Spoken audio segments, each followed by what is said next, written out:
O jeito que se faz software está passando por uma transformação e, olha, é gigantesca. A gente está saindo daquela era em que a IA só dava uma ajudinha para entrar numa fase completamente nova, onde ela pode, de verdade, construir sistemas inteiros de forma autônoma.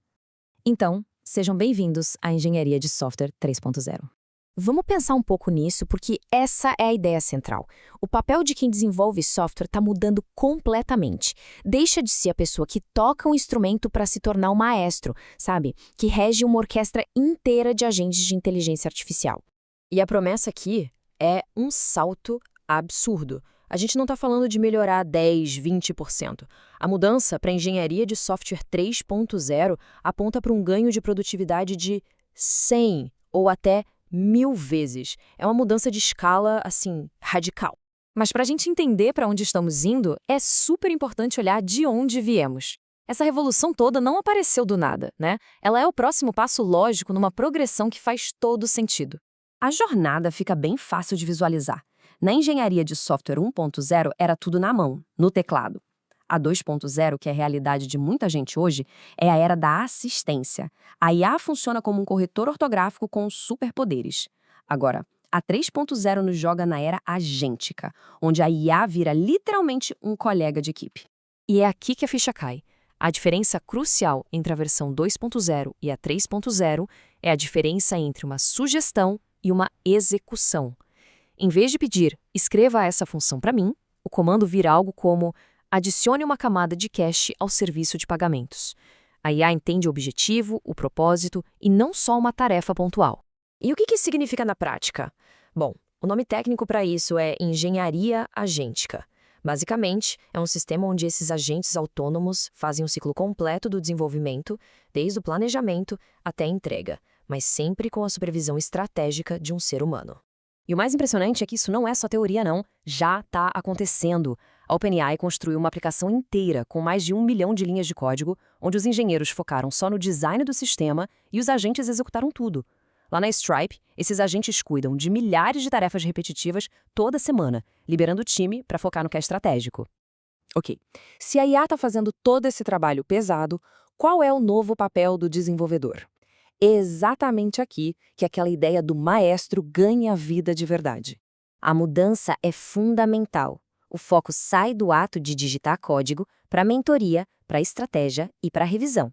A habilidade mais valiosa passa a ser a capacidade de guiar e treinar essas frotas de agentes de IA de um jeito eficaz. Deixa de ser sobre digitar e passa a ser sobre orientar.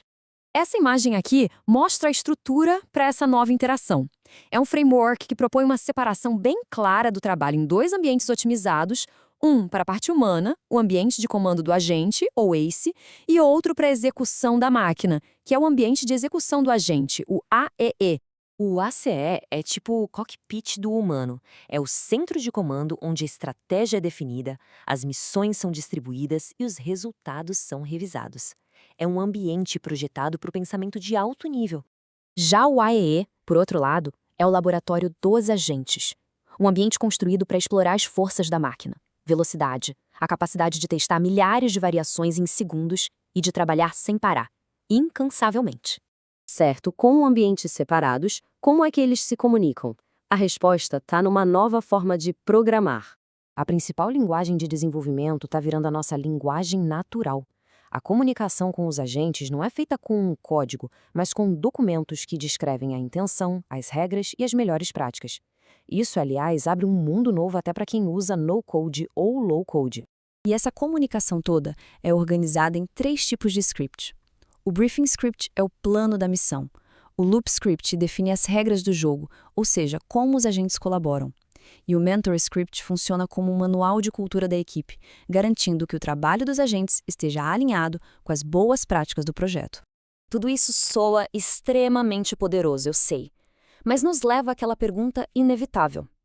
Como é que a gente pode confiar num sistema que, às vezes, pode errar? Essa é a pergunta de $1 milhão, não é mesmo? Se a IA pode ser imprevisível, como é que se constrói um software confiável com ela? A resposta é sim, ela alucina. E é exatamente por isso que a tal da engenharia de harness é tão fundamental. Pensa assim, O modelo de IA é o motor de um carro de corrida, super potente, mas perigoso se estiver solto. O harness, que seria tipo um arreio, é todo o resto do carro: os freios, a direção, os sensores, a estrutura que garante que toda essa potência seja usada de forma segura e produtiva. Um bom sistema de harness tem 4 funções principais. Primeiro, ele limita as ações do agente para evitar qualquer dano. Segundo, ele dá para o agente todo o contexto que ele precisa para a tarefa. Terceiro, ele verifica o trabalho com testes e validações. E o mais importante, quarto, ele corrige o agente quando algo dá errado, criando um ciclo de feedback que melhora tudo o tempo todo. E o resultado final disso tudo é brilhante. Em vez de entregar só o código, os agentes entregam o que a gente pode chamar de pacote de prontidão para merge. Pensa nisso como um dossiê completo, um pacote de evidências que prova que o trabalho está correto, está completo, foi bem testado e está alinhado com as práticas do time. Isso torna a revisão humana muito mais rápida e baseada em fatos, não em achismos. Então, o que tudo isso significa para o futuro? A imagem que se forma é de uma mudança profunda, não só na tecnologia, mas no foco do nosso trabalho. A mensagem principal aqui não é de substituição, é de elevação. É sobre automatizar o trabalho repetitivo para liberar a criatividade e o pensamento estratégico que só os humanos têm, para resolver problemas maiores, de mais impacto. É sobre criar software na velocidade das ideias e não na velocidade da digitação. Para quem gerencia equipes, isso significa entregas muito mais rápidas e com rigor de engenharia que já vem embutido no processo. Para quem programa, significa menos tempo caçando ponto e vírgula e mais tempo projetando sistemas robustos, resolvendo os desafios lógicos que são realmente difíceis. E com isso, a gente volta lá para o começo. A era de codificar na mão está dando lugar para a era da orquestração. O trabalho não é mais tocar as notas individuais, mas garantir que a sinfonia inteira seja harmoniosa, poderosa e entregue com perfeição. A grande questão que fica no ar é como cada um de nós vai se preparar para ser o maestro,